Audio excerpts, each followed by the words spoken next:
Hi to everyone tuning in tonight on Zoom and Facebook, and welcome back to Rabble's Off the Hill political panel. I am Browne, and I'm joined by my regular co-host, Libby Davies. Hey, Libby. Hey. And I'm joining you tonight from the unceded territory of the Algonquin Anishinaabe people. Good. Hello, Robin, and hello to all our guests and viewers. I'm joining from the unceded traditional and an ancestral territory of the Musqueam, Tsleil-Waututh, and Coast Salish peoples. All right. Well, in tonight's panel, our last panel of 2022, we'll take a look back at the year, and we'll take a look forward to 2023, from the Freedom Convoy to major action in Canada's labor movement, to the ongoing war in Ukraine, to political leadership races on the provincial and federal levels, to few mentions of Black Lives Mattering anymore. Our energetic panel will reflect on a year that had no shortage of newsworthy events, and then ask, what does this mean, and what can we expect in the year ahead? This evening, we are joined, as always, by a wonderful group of folks to help us shed light on these subjects. First, it's my pleasure to welcome back Leah Gazan. Hey, Leah. Leah is a member of Parliament for Winnipeg Centre. She's currently the NDP critic for Children, Families and Social Development, as well as the Deputy Critic for Immigration, Refugees and Citizenship. Leah is a member of the Wood Mountain Lakota Nation, located in Saskatchewan, Treaty 4 territory. And Leah is a regular guest on Off the Hill, and we're very glad to have you join us tonight, Leah. I think you have a message to share. Yes, thank you so much. And, it's so good to see all my friends from Rabble, and just want to say, like, it's the end of the year, and thanks for pushing forward progressive news. And we need more of it. Unfortunately, I'm going to have to leave tonight. I think many people, I know everybody around the circle here has certainly heard about the latest crises in Winnipeg, the ongoing struggle for the Indigenous community in Winnipeg as we search for other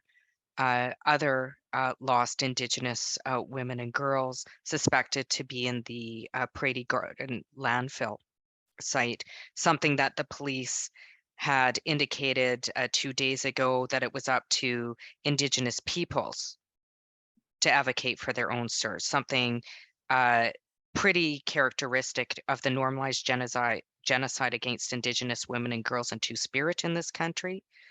I can't think of anything more violent, in fact, than the fact that Indigenous people, certainly families, have to beg to shut down land sites that are dumping garbage on human remains. I can think of nothing more violent.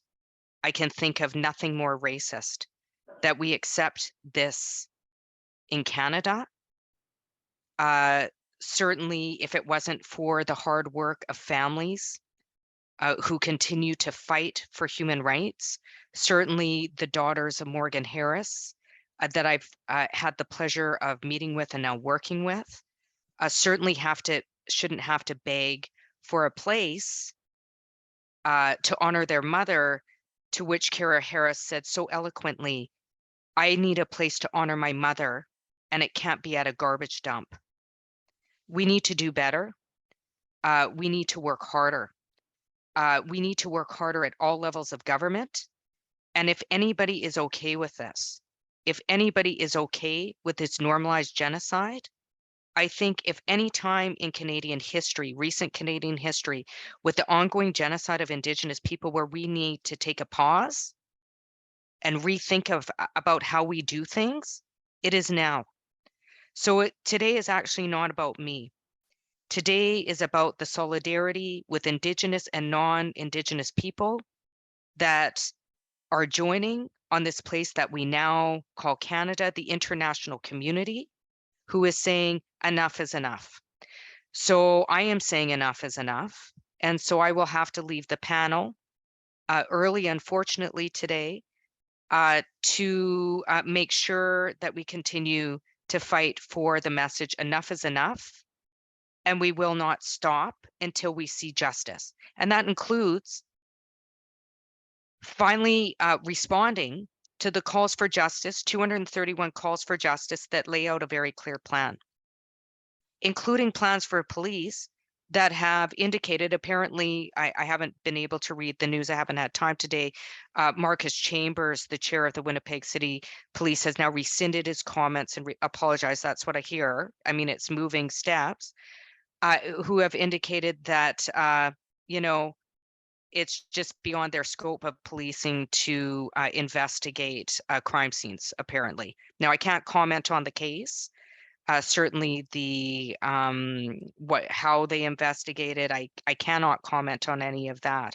But I can comment on comments that are said in the media that reek of racism, that reek of normalized genocide. And I hope this is a time of learning in this country. Indigenous women are not garbage. We are powerful. Our lives matter. And we won't be silent. And so that's why I have to leave today. And let's hope that I don't have to leave for this reason ever again, because enough is enough and it needs to stop now. So thanks, everybody. No, thanks, Leah. Of course, we'll miss not having you here for the whole time. We totally understand you leaving for that very important work. So going on to our other panelists, a warm welcome to Elle Jones. Elle is a poet, author, journalist, professor, and activist living in Halifax. And in November, she published a book, Abolitionist Intimacies, a book that examines the lives of incarcerated people and exposes injustices in the criminal justice system. Welcome, Elle. Welcome also to our regular off-the-hill guest, Chuka Ejeckam. Chuka is a writer and policy researcher and a Rabble columnist. His work focuses on inequity and inequality, drug policy, structural racism, and labor. Very glad you could join us tonight, Chuka. And of course, welcome back to Karl Nerenberg, Rabble's senior parliamentary correspondent. A special welcome also to everyone who has registered for this event on Zoom. Please participate in the chat or ask questions to our panelists through the Q&A function. And as always, we'll do our best to address your questions. And finally, those of you watching on Facebook, hello, and a reminder that if you'd like to participate in future events, simply sign up to Rabble's free newsletter to get a notification for the Zoom invite. Just go to rabble.ca/subscribe. Now I will turn it over to Libby to kick off tonight's panel. Well, thank you very much, Robin, and hello to all of our guests and to everyone who's tuned in tonight, and to you, Leah. You know, we totally understand why you need to leave. The House rose today, we know that, but of course your work as a member of Parliament and advocate for your community and for Indigenous women and girls it's 24/7, and so you're out there doing it, and we're with you in solidarity. So thank you for being here as much as you can for this panel this evening. It's much appreciated. We know that you also have other calls to make. So let's begin. Well, what a year it has been, from the convoy shut down in the nation's capital, to war in Ukraine and an ongoing pandemic, to exceptional, I think, labor organizing and solidarity for fairness and rights, to creeping, or maybe we should say leaping, radical conservatism, to minimal national attention on reconciliation, and certainly the words that Leah gave us earlier underscore that, and minimal attention to Black Lives Matter, defunding the police. A lot has happened in 2022, and we're going to take a look this evening about how those issues are connected. So we're going to begin with a first question to all of our panelists, with an overarching question. It's a bit general, but I think it would be interesting to get from each of you what was notable about 2022 for each of you, and what keeps you thinking about the year that was. Why don't we begin with Elle, and then we'll go to Leah and Chuka and then Karl. Oh man, I can't believe I have to go first. Oh. I suppose notable about 2022 might be that it was the year of like the billionaire bash. We watched a lot of extreme, from Elon Musk to Kanye West to Donald Trump, etc. So It's a year where we've really seen the problems of accumulated wealth and watched this all play out in extremely public ways. And Kanye West's ongoing anti-Blackness, which I want to emphasize because so many people are glossing over it on his path to his rampant and blatant and disgusting anti-Semitism. We, of course, have seen Elon Musk's Twitter takeover, which has been accompanied by his amplifying of the worst right-wing voices. Donald Trump and the ongoing legal entanglements that he has. The point being, of course, that we're seeing the super wealthy, even as they gain more and more platforms and power, also demonstrate more and more the exact problems for all of us that they cause when they're given this kind of unfettered wealth and access. So I suppose that's something to talk about this year. I think Robin has already mentioned this. On the other hand, all of the momentum that we supposedly had in 2020 around Black justice issues, the police has not only faced a massive backlash, but in fact, you've seen the police massively re-entrenched. So Leah has already spoken about, the refusal of the Winnipeg police to search a landfill for the bodies of Indigenous women at the same time as they have all the time in the world to harass like shoplifters and liquor stores and insult. We got the video of the Winnipeg police, insulting women, attacking women. We've seen all this kind of stuff, but we've also seen very frighteningly Vancouver police actually endorse a candidate in the city council and indicating that, and that's in response, of course, to that council having some members suggest that the police budget and powers might be curtailed. And in response, they've signaled, we're going to now control the political system. In Halifax, the rank and file so-called did a no confidence vote in our chief, who is by no means a progressive chief. And we've seen this kind of activity across the country in response to the crisis in policing that's come about from the Mass Casualty Commission in Nova Scotia in response to the mass shooter, which of course revealed the many, many failures of the RCMP and through that process continued to re-traumatize families. Obviously in Ottawa, there was the hearing into the Emergencies Act, which again revealed how much the Ottawa police had colluded with the convoy members, had leaked information. So as we're having this very public crisis around policing that has moved from just Black and Indigenous communities, queer communities that have always known this, moved into the white mainstream, we've seen this move by the police to essentially signal to us, like, we're not going to take orders, we're not going to listen to you, you're not going to say anything about our powers. And if you have anything to say to us, we'll run our own candidates, we'll vote out our own administration. And I think that's a very worrying trend that we should be keeping an eye on. It's not like the police haven't trended towards fascism before, but this is actually very worrying when we have police basically saying nobody can tell us what to do. So we're seeing this trend across policing as well. Maybe I'll stop there because that's already two things. And Okay. Yeah, I don't want to take all the time.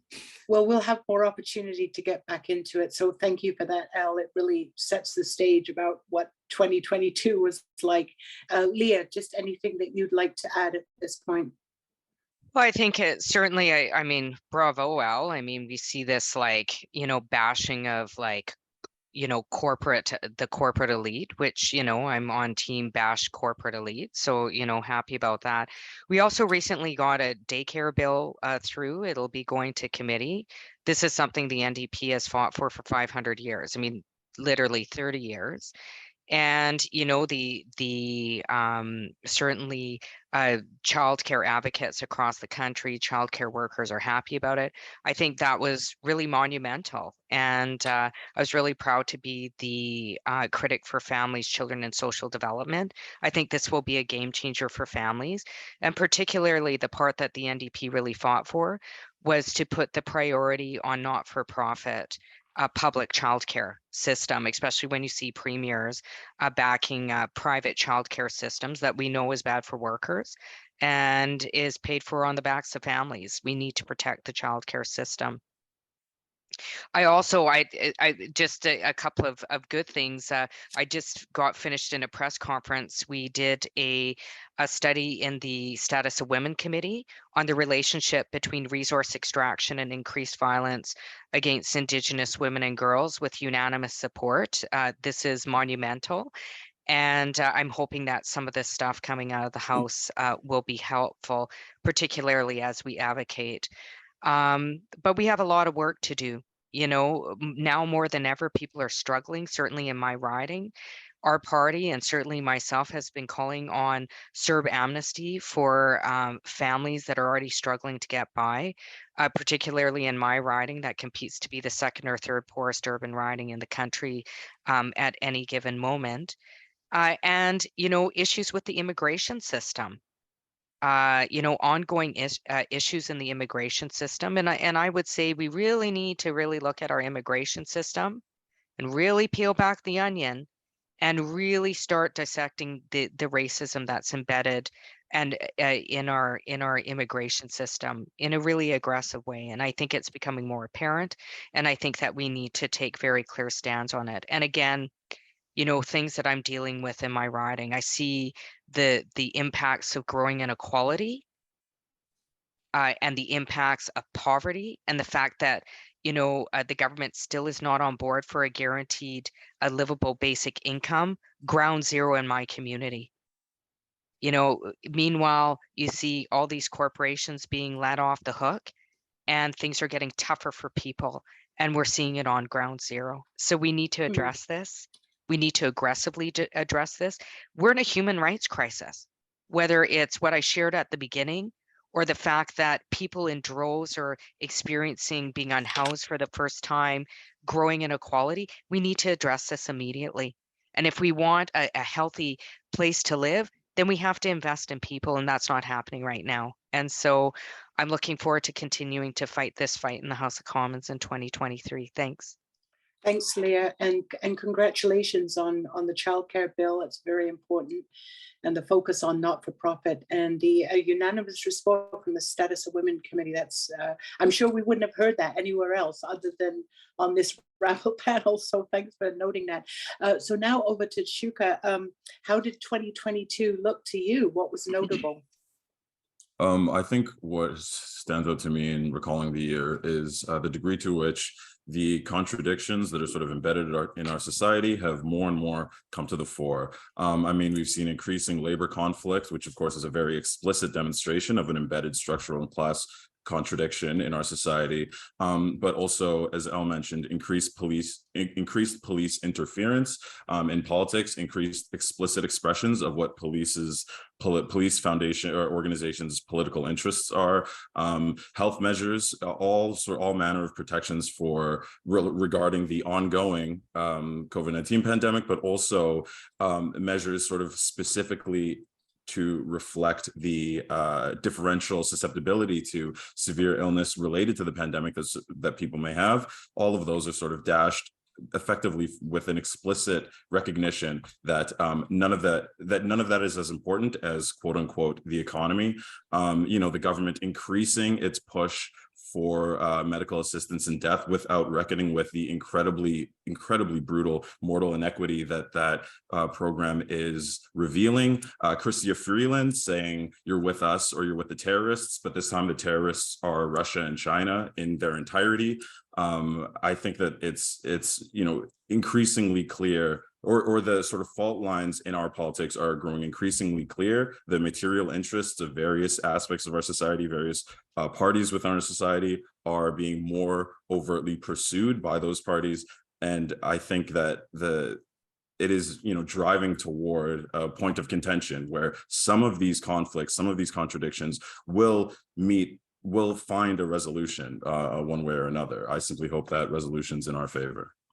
Mm-hmm. Well, thank you very much, Chuka. And now to you, Karl. I just read your I guess sort of a wrap-up article that you did on Rabble. I think it was today of the year, where you did a pretty good summary of some of the major things that have taken place, not just in Ottawa, but across the country and even internationally. So what give us some highlights of what was notable for you in 2022. Just unmute yourself. Do I really have to? I unmuted myself a long time ago. We want to hear you. Mute yourself. So now We want to unmuted. hear you. Okay, I think I'm much better when I'm on mute, actually. I think it works better. But I'm much more articulate on mute. But I think that I did note in my article, and I thought that I've been thinking about this, that we here in affluent Western countries, especially in the affluent parts of the affluent Western countries, we really have lived a sheltered life where all the suffering of the world is a spectator activity for us, a spectator sport. Even the wars in which Western countries like they have been involved, more the Americans than Canadians, but Canadians as well, such as the 2 Iraq wars, they were conducted by drones and at long distance and by people far away, and we were dropping bombs on people far away from us. And this year, somehow the chickens have come home to roost for us. I mean, one thing that's been very annoying to us here in a country like Canada is that we are faced with having to deal with an infectious, contagious disease that we can't control. And the only control is really, we keep looking for a magic bullet through taking a shot in our arm or something, or doing one thing and having it over. But the only control is through measures of social solidarity, which we don't really understand, which we've been so brainwashed by a kind of self-centered, every person for himself or herself or themselves philosophy for so long, that we are very unaccustomed to the idea of measures of social solidarity and don't know what to do about it. But it's been a very a cold shower and a strange experience. As a result, we wander around doing all kinds of hypocritical things, taking hypocritical measures, taking hypocritical stances. At the same time, and other people have alluded to this, even here in Canada, the people who really felt the greatest impact of the COVID pandemic were the people who actually had to continue working so that the rest of us could eat and the rest of us could have basic services. And, there's been very little effort to even basically reward these people or basically respect these people. And I mean, one group in our society where we had lots and lots of promises for many years from governments, provincial and federal, is this people we so-called gig workers. And I think that's kind of a condescending term, is people who work but don't have security of tenure, don't have union, don't have defined hours, don't have don't have a necessarily a defined job. And really, they're free-floating labor force that's growing, and all the promises to do something for those people disappear when the time comes to actually act. Maybe there'll be something in the new year, but they're not considered a politically important group of people, and yet it's a big and growing group of people. This free-floating group, this free-floating labor pool that's available. Just today, a little example in New York. It's not in Canada, but the Uber drivers actually managed to unionize, and then Uber, which is achieving huge profits, went to court and got them stopped, got the union agreement blocked. I'm very glad Leah brought up immigration and backlogs to the immigration system. I know people who are trying to get status in Canada, and they're just, the tone they take with them, there's such a sense of entitlement on the part of the officials and bureaucrats, notwithstanding the discourse of the government. After all, the government raised the official rate of immigration by a huge number to 500,000. At the same time, the people responsible at the nitty-gritty level, there is this tone of contempt and suspicion and condescension and racism. And believe me, I've seen this in the life of people who I know personally, and it's quite frightful. Okay, thanks, Karl. And in fact, your comments about the status of gig workers is a good segue to the next question to Robin. Over to you, Robin. Yeah. No, thanks, Libby. As is, Karl, your comment about the social solidarity measures being one of the things needed for COVID. That actually really relates to the next question, which is going to be to Elle and to Chuka.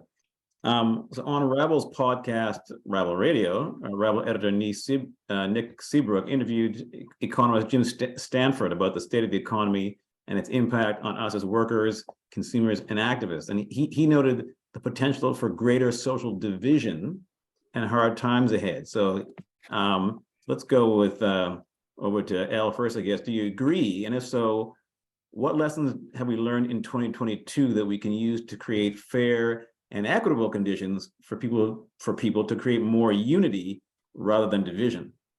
Elle, over to you first. I think it's indisputable when we have surveys saying, numbers going up of people that are worried about being able to afford food, basic necessities, the housing crisis. We're seeing more and more people either experiencing houselessness or precarity in housing.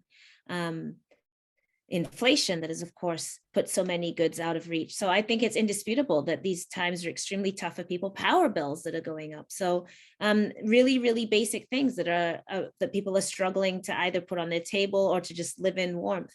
So I think that part is indisputable. And of course, we know that the potential for division is there because we've watched things like Polyev so cynically use houselessness and the crisis in toxic drug supply to suggest that this is a problem. We need tougher border policing, tougher cops to return to these very regressive policies that have been proven over and over again to not work and to cause further harm for those who use drugs or those who are living houseless. So particularly blaming the toxic drug supply and the overdose crisis that results from that on, lax government by the NDP, et cetera, when in fact it's conservative provinces that have some of the highest rates of conservative run provinces that have some of the highest rates of homelessness and death by toxic drug supply as well.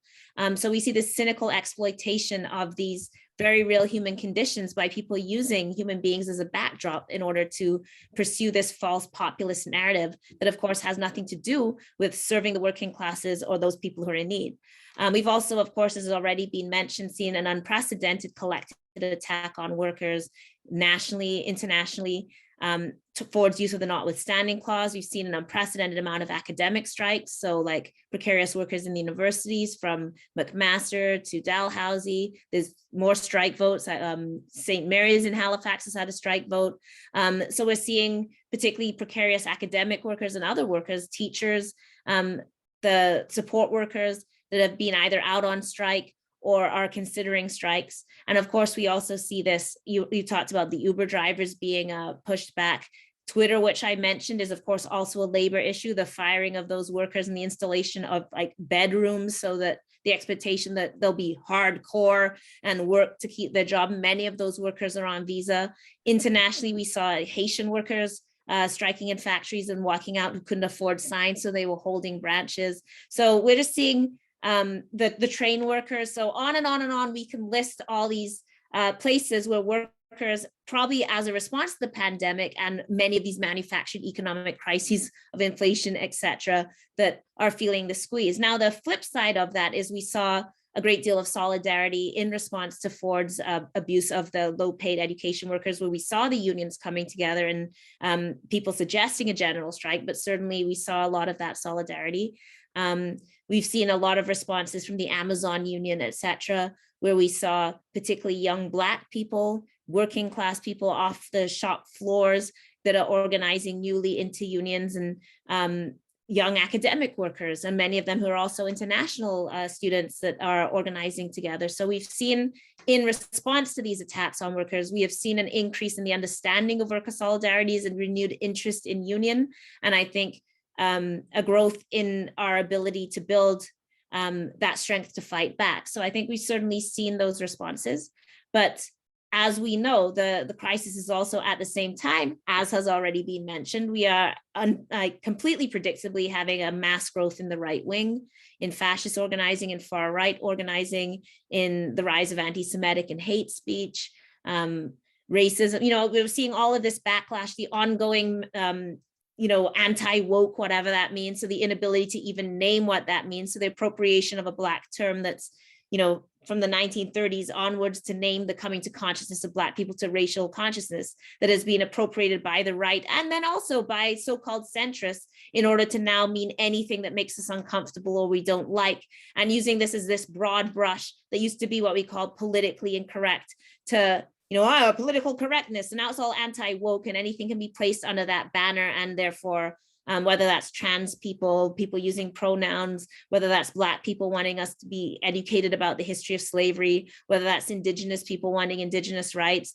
whether that's workers, whoever it is in the moment, which also will get falsely applied to things like the police, the CIA, or the military, wokeness, and this idea, as Elon Musk recently said, that it's a mind virus. So we're seeing this particular broad-based attack on all of us under this kind of banner that, you know, we're experiencing in schools, or we're experiencing in our communities, and this real growth of attacks on those people that are fighting for justice, and the idea that is going to be made uncomfortable for us, that we are going to experience personal costs, that we are going to experience, whether that's on social media or otherwise, the intent to really, I think, harass and make very uncomfortable this work has been made clear. So as the stakes rise, as we see people in crisis, and as the response needs to be a social just response, a response to removing the money from punishment and placing it into community, to giving people the ability to organize together, the resources through our unions, through our, whatever it is, our tenancy,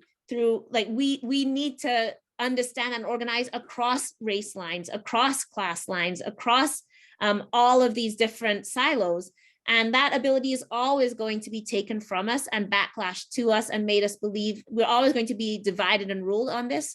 And so our task has always got to be to recognize that and to overcome that, and to really fight to be in solidarity despite our conflicts and disagreements and different perspectives, because it is a cold world out there. It is a hungry world out there, and it's just getting worse. And if we stay in our corner and aren't able to communicate with each other, yes, we are going to see a heavy rise of the right, and not just in the US and not just elsewhere, but in Canada, which we are already experiencing and have already seen that organizing through things like the convoy that have been very effective and continue to grow. I just want to bring Chuka in here, El. Chuka, what lessons have we learned in 2022 that we can use to create fair and equitable conditions for people to create more unity rather than division?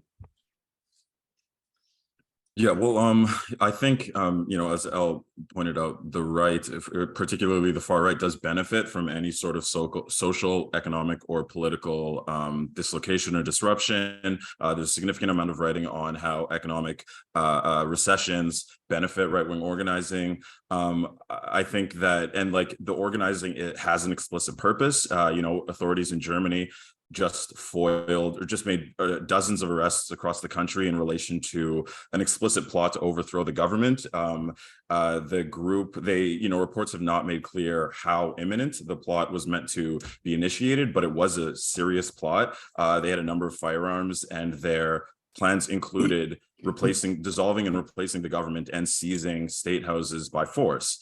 You know, Italy has elected effectively an explicit fascist government. Sweden has elected a far right government. It's likely that we'll see increases in the deaths of people attempting to cross the Mediterranean.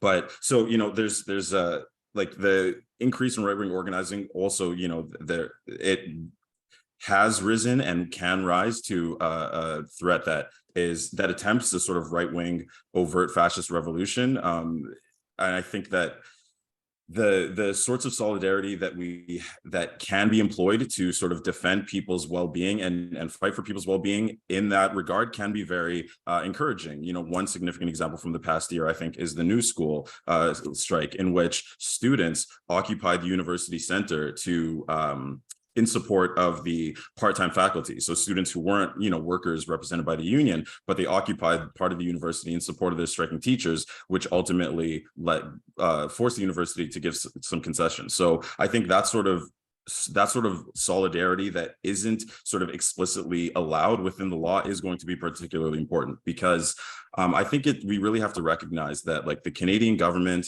policing institutions across the country, you know, Western intelligence agencies, Canada's international allies, these are not organizations or parties or institutions that seek the well-being of all people. Certainly not all people in the world, not even all people in this country. They serve their own interests, and that's it. Our path toward liberation is through these organizations, not alongside them. And so I feel that, you know, the time is rapidly approaching where, you know, all these institutions will show their true wretched faces even more so than they do now. You know, Israel's apartheid regime is increasingly murderous every single day. Canada says nothing because it benefits Canada, and Canada's kind of engaged in a similar genocidal colonial project. So, you know, how much criticism can they make? I think that, you know, the time is coming where we will sort of all have to decide if we're going to stand in solidarity with the rest of the world or sort of stand in service of Western governments and interests. And, it's certainly clear to me what the right choice is, but I think ultimately we'll all have to make it ourselves. Well, thank you, Chuka. And both you and Elle have noted the importance of solidarity and working across different interests and lines and divisions. So I think that's really important to note. I also note that Leah has left us now because she had to go on to an urgent phone call dealing with the situation in Winnipeg. So I'm going to throw the next question to Karl as we move from 2022, which all of you have described in like a lot of detail, although I noticed in the chat that there are also a lot of comments about the climate emergency, about affordable housing. It's really hard to get everything in that happened in this, I guess, pretty major, difficult year that we had in 2022. But let's shift focus a little bit and start looking at 2023. So over to you, Karl, just to give us a sense of how you see the political landscape looking in 2023, moving out of 2022. Well, in terms of the powers that be, the forces that were in power politically, the two big powerful figures in Canada now are the premiers of Ontario and Quebec, who just got re-elected with big majorities and who were both figures of the right. I mean, they are a different kind of people. They're not François Legault and Doug Ford are both figures of the right, but they're very, very different from each other. But they are both going to be a kind of force to reckon with for Canadians, and they really have a free hand. I think in many ways the more central and more concerning and more, to use the word a little advisedly, dangerous figure is Doug Ford. His is the bigger province. It's the middle of the country. And Doug Ford had played this game during the pandemic of being Mr. Nice Guy, Mr. Friendly, Mr. I always listen to the doctor's advice. I always listen to medical advice. It's worth contrasting that, I mean, Doug Ford brought in a lot more stern and restrictive COVID measures than his American governor counterparts in the states bordering Ontario to the south. So we have a different political culture here. We have a more of a deference to authority, different, but he did it. I mean, unlike Jason Kenney in Alberta was far more reluctant. He was willing to say at a certain point, no, we're going to close down this part of the economy, that part of the economy. We're going to require this people to wear masks or be vaccinated to do certain things. I mean, he was willing to go ahead and do that if the doctors told him. So now he's reelected and he's back to being his true self of using the notwithstanding clause to take away workers' rights, of creating a new definition of democracy where a mayor can enact bylaws in a municipality if 3 out of 10 of the councillors support him. This is minority rule. This is the definition of minority rule. We don't care what the majority wants, however imperfect that majority system of representative democracy is. We're going to just go with the minority as long as this is what the mayor wants. And then he is completely eliminating, and it's partly under the radar, partly noticed. There's been demonstrations about this, but eliminating what both Liberal and Conservative and all three and NDP governments agreed was necessary to have a balance of development in environmentally sensitive areas. We call them conservation authorities. And there were many Conservatives involved in these authorities, and they would seek to control and balance urban development and urban sprawl, so when we maintain wetlands and habitat and agricultural land in this very densely populated area of Ontario, of the southern part of Ontario. We sometimes have a false impression of Canada that we have huge amounts of land, but our population is extremely concentrated nonetheless in the part that has agriculture and industry. And as you go further north, it's much more sparse, and it's not able to sustain a large population. But in order to, we can't just act like it's just indefinite. Like we used to take this attitude towards the Great Lakes and our rivers. dump our garbage in, then drink the water. I mean, if we just dump our sewage and dump our garbage in, doesn't matter. We have so much of it. The ocean, we're on the Atlantic Ocean, dump our garbage in there. We're kind of beginning to realize, no, we may be a big country, but the resources of the planet are finite, and we're going to be killing ourselves if we pollute the environment we live in. But Doug Ford is rolling this all back, and he really represents kind of the ideologically anti-environment leader. I mean, he hides it because he can play this amiable role. He doesn't just come across as total, like one of these American right-wingers who's just angry and always angry and only angry. He always acts like Mr. Nice Guy. After all, he had 5 unions support him in the last election campaign. So it is really a scary phenomenon, because provincial governments have an enormous amount of power in this country, and you can't get anything done. The federal government can't be at loggerheads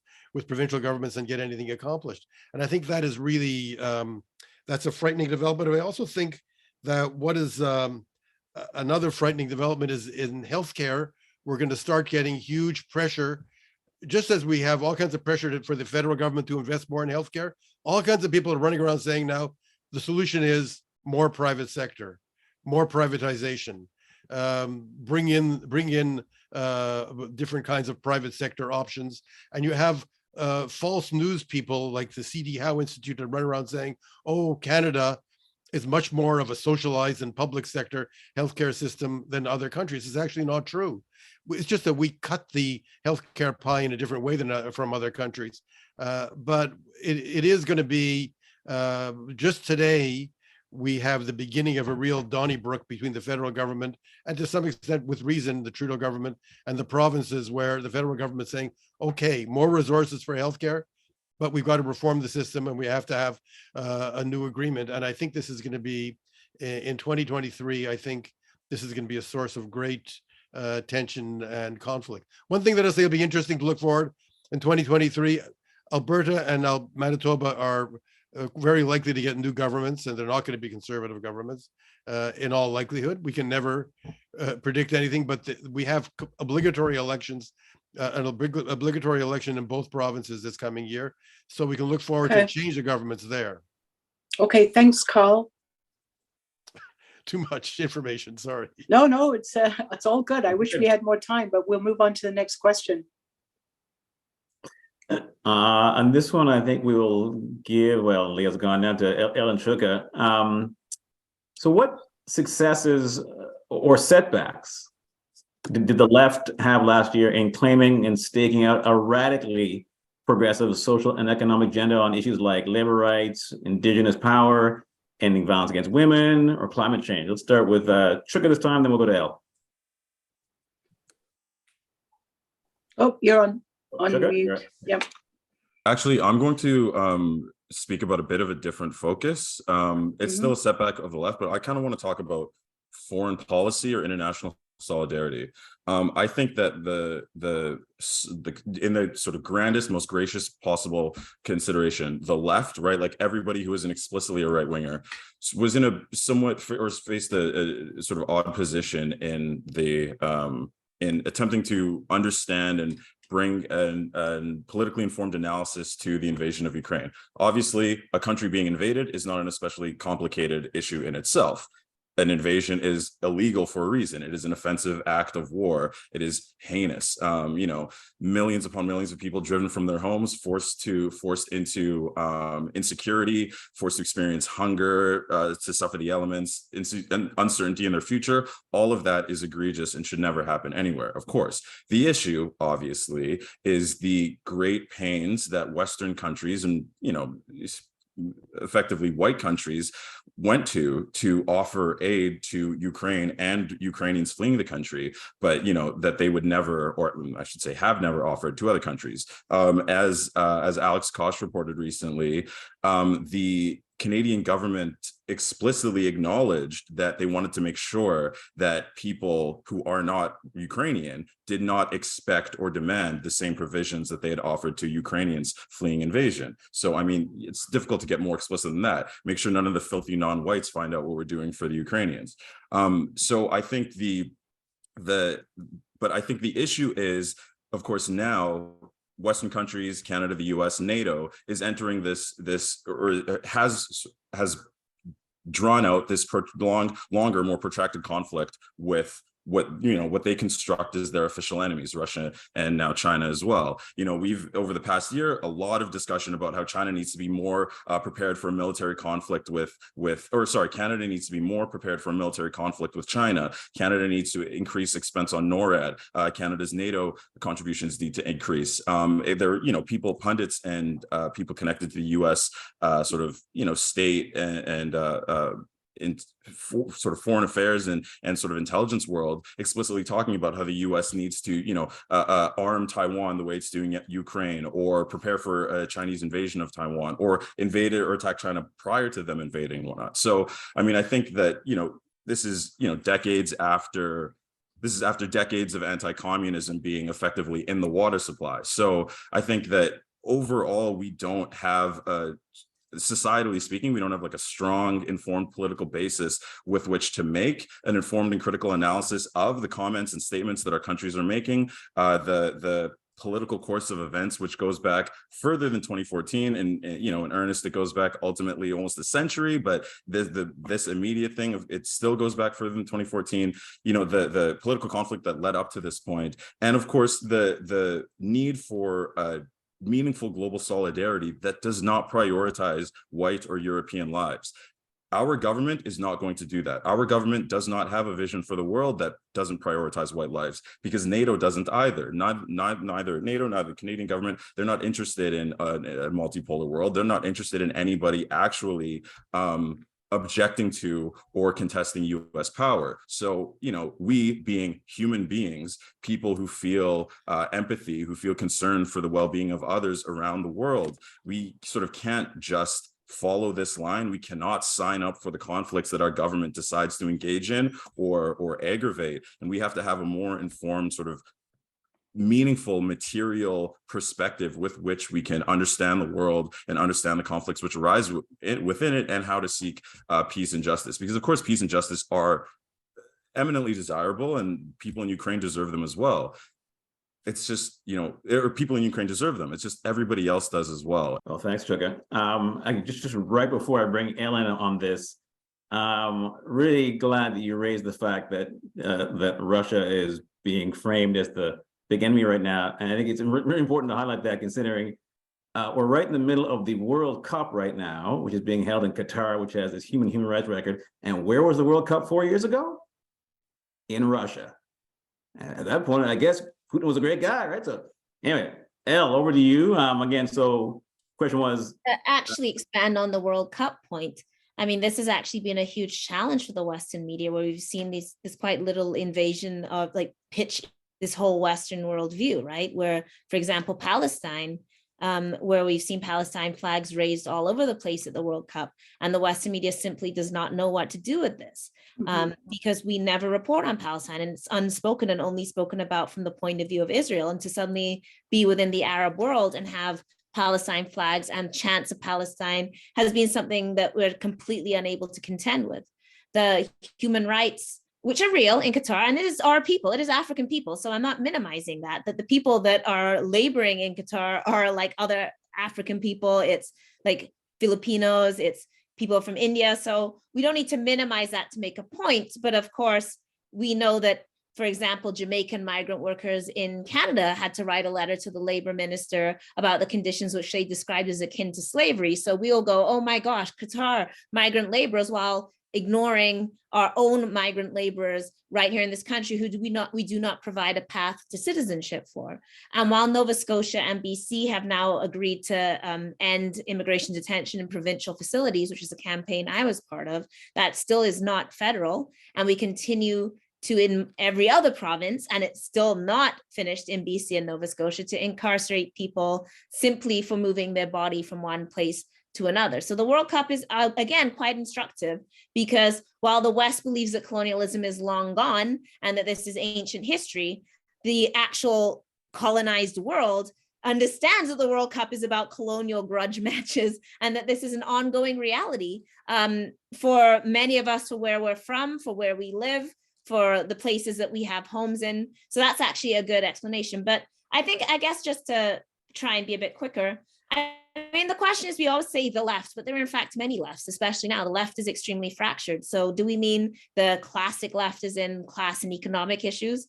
Do we mean left is in racial issues? Do we mean the left is in more like social issues? So part of the problem on the left is that we're actually not agreed on what the left is. And a huge part of the fracturing on the left, to the extent that it exists, is often between those who have traditionally felt that they have the last word on the left, which is often, white men, versus the fears around so-called identity politics, where other groups also have a leftist view. So part of our problem in gaining victories or solidarity is also that we haven't really adjusted to, how do we integrate these ideas coming from racialized groups? How do we integrate indigenous solidarities and ideas and sovereignty into more classic ideas of the left? But that is also, of course, always assumed that European leftists, that, everything has always come out of Marx, it's always come out of the global North, and the global South hasn't been contributing to these ideas. And in fact, so much of what is on the move right now is actually in the global South. It's actually like Haiti, like Bolivia, like we're seeing all kinds of countries in the global South in particular be on the move, and we don't believe we have anything to learn from that. I forgot what the actual question was now, but don't worry, you No covered problem, a lot you of answered ground. You covered a lot of ground, Elle. In fact, you all Okay. have, and I'm keeping my eye on the clock here, and I know that there's quite a few questions from people who are listening, tuned in, who want to ask. So, but you've all been brilliant. Actually, you've packed in a lot of information, but just a quick question before we go to audience questions, and we'll have a few minutes for that. It's really sort of a bit of a quick quiz. So just keep your answers really short and snappy. Name 2 things that surprised you or took you aback in 2022, and then name 2 things that you're keeping your eye on for 2023. So Karl, then Elle, and then Chuka. Yeah, I had prepared more than 2, but I'll say, 2 things that surprised me. You're going to be surprised that I was surprised. One is that the NDP and Liberals came to a governing agreement here in Ottawa. It's happened a little bit provincially, but we've never had that kind of. Don't go into it. Just name what it is. The other one was that Doug Ford actually backed down on something that he actually got scared and backed down on using the notwithstanding clause against workers. And looking ahead, one thing I'm looking ahead to is what happens with housing, what happens to the ability to buy a house, what happens with, and related to that, what happens with the inflation and food prices, and how we deal with that.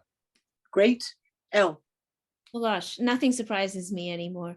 I suppose, it's been interesting to watch the sort of general white majority understand some of the issues of policing, and that's also what I'm keeping an eye on, like what has happened now that it has crossed over from being a kind of niche issue, and like people in Ottawa, like what the hell.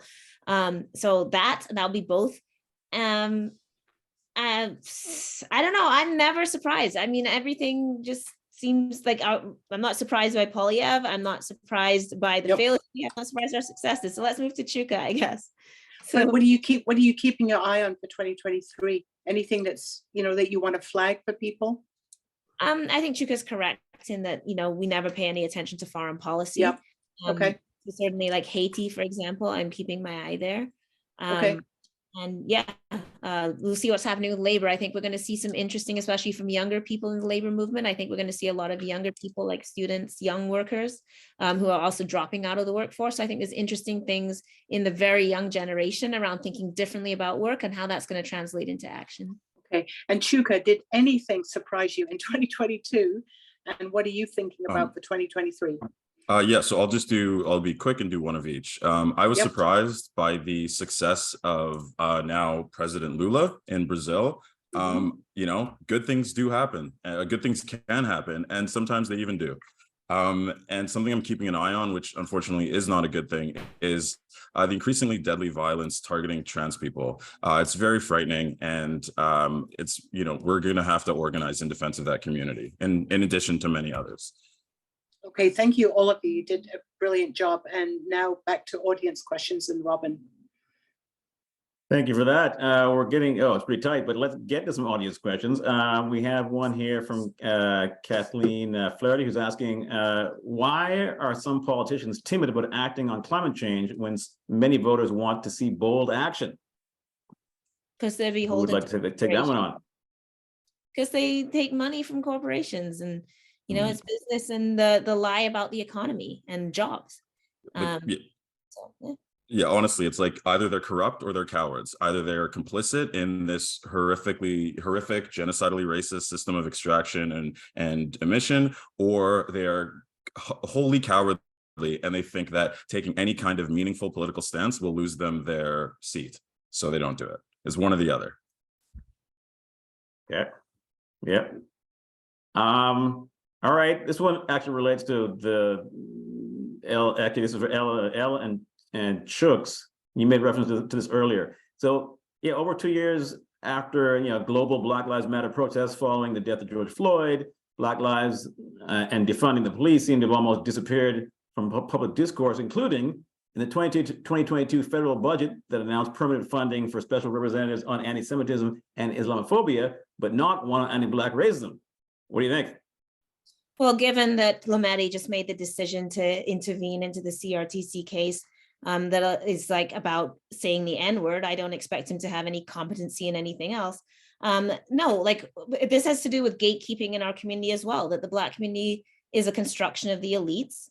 The very notion of Black community is a convenience of elite people to wield their proximity to white power, and they've done this for years, and they continue to do that. So there was a deliberate suppression of a mass movement in the streets.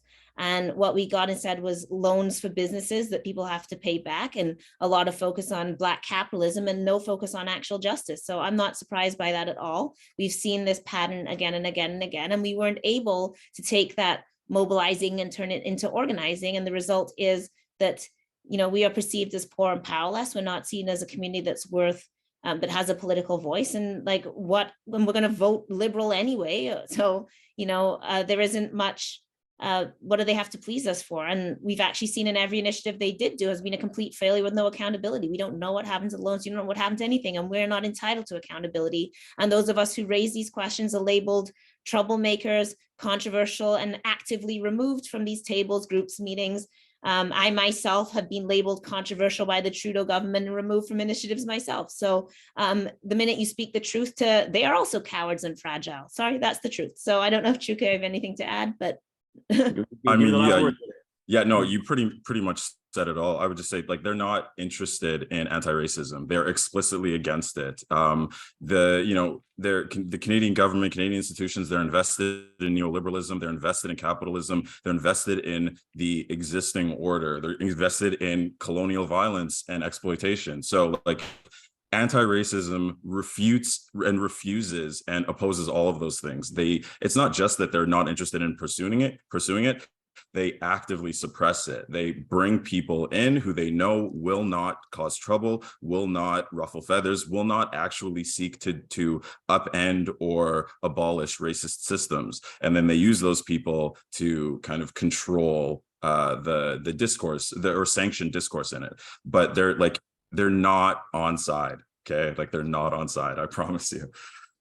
Well, it's time for us to wrap up. And I just want to say to all of you today, and particularly to Leah, who really just has been under a lot of pressure because of the issues that she's working on. We're so glad that she joined us today, at least for part of the panel. And to Elle and to Chuka and to Karl, you guys have been awesome. You've been with us a number of times over the year. We just really want to thank you and appreciate the amount of time and energy you give to very substantive discussions that help provide information, analysis, and understanding. So thank you for being here tonight, but also all year. And also to my co-host, Robin Browne. We have a lot of fun doing this. And it's hard to believe that the whole year has gone by, but it is time to wrap up. This is our final panel for the year, but we will be back. We will be back beginning January 26th. That will be the first panel in 2023. Be sure to get an invitation for that event by signing up for Rabble's newsletter. at rabble.ca/subscribe, so you can always get up-to-date information. And finally, you know, I say this, or Robin says this every time, but I just want to underscore it. Really want to thank rabble.ca for creating this space to have this kind of discussion. You don't see it much else, you know, and to create the space to have informed political discussion, to have participation, is really great. We need to do more of it. And I know Rabble would like to do more of it. So I encourage you to support Rabble by becoming a monthly donor. It's a small organization and they do rely on people's support. No matter how small the donation or the contribution is, it really does help. So thank you everybody for joining us tonight. We want to wish you all happy holidays and time with your loved ones and friends. And we'll see you in next year in 2023. Thank you.